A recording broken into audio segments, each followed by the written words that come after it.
How to stop seeing random stories on Snapchat. So guys, welcome back to my YouTube channel. In this video I'll be showing you how you can easily stop seeing random stories on Snapchat. So first thing first, simply head over to your Snapchat, and once you are inside Snapchat, head over to your profile section, and once you are inside profile section, simply find the option called settings. You will be seeing that in the top right corner over here.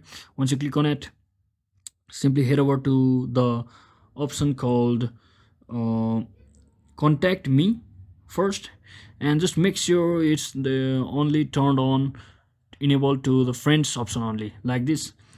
And once you do that, contact numbers in your Snapchat as well.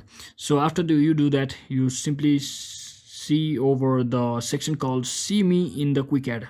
Once you click on it, make sure you just disable it, and once you do that, your problem will be solved and you will no longer be seeing random stories on Snapchat. So that's it guys, hope this video was helpful. Don't forget to like and subscribe to the channel. See you in the next